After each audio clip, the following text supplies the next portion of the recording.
through this, please. Well, this one's straight out throwing the ball. Tony Elshaw goes to handball the ball, but his hand actually throws the ball up first and then's punched away. So it's a pretty forward, throwing the ball decision. You see here, as it's coming up now, the ball actually leaves his hand before he actually strikes the ball. That ball's got to be firmly on the palm of the hand or the fingers, and then bang. So off the hand, that's correct. That one's straightforward, and the umpire's quite correct on that one. Here's the second. Yeah. This one's a shepherding one. I paid the decision for shepherding because Roger Merritt, as he's coming in, he steps across the front of the Hawthorn guy and sort of puts his body, blocking him out. He wasn't actually, in my opinion, going for the ball. He put the Hawthorn player out of the contest, so I paid shepherding, in the ruck. Probably a questionable one though, Rowan, because he did appear to have his eye on the ball until the Hawthorn player came into his back. Well, before the Hawthorn player leapt, I felt Roger was leaning back, feeling for the player and shepherding him out of the contest, so that's why I paid a shepherd in that instance. You probably have the Essendon people disagreeing with you and the Hawthorn people agreeing with you. But that's the same on a Saturday, isn't it? That's exactly right. Here's the third one.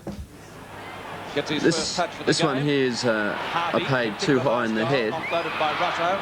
Harvey is in after the ball. He's got his head down going for the ball. He hasn't actually ducked his head, and he is contacted from the front by Peter Russo. So I've just paid, too high. It wasn't as if he ducked into it. He was playing the ball, the player going for the ball, and he should be protected at all times. Rowan, we have two more very interesting ones coming up right after this break. Of this week's What's Your Decision? Well, this one here is a mistake on my behalf. Timmy Watson was attempted to be tripped by Russell Green. I've blown the whistle for the free kick. Tim didn't hear the whistle, ran a couple more steps, bounced, and then realised he had the free kick and stopped. But I've called play on, so I shouldn't have changed my decision.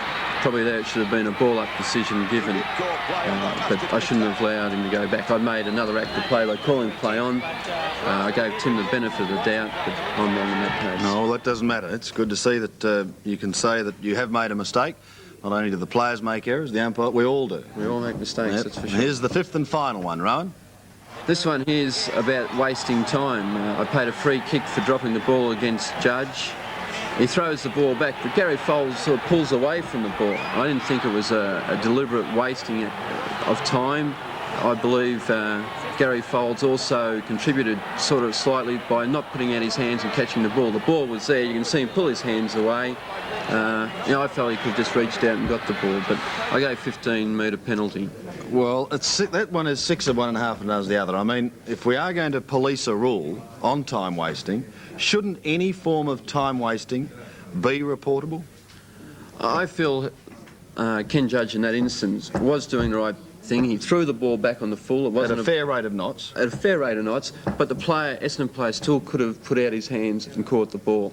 It wasn't going that fast, and he actually sort of pulled back slightly. You can see in here, he actually pulls back his hands and doesn't go for the ball. Yes, he did pull back the left hand. Now, I felt he could have just put out his hand and got it. The ball was within distance for him to get it, but because he threw it back fast and hard, I gave it for wasting time, but I didn't think it was reportable as such. During that time, did you consider reporting him? No, because to begin with, the action was to throw the ball back on the full to the player. So you never considered reporting him at all? Not at that time, no. All right, what do you think of the rule?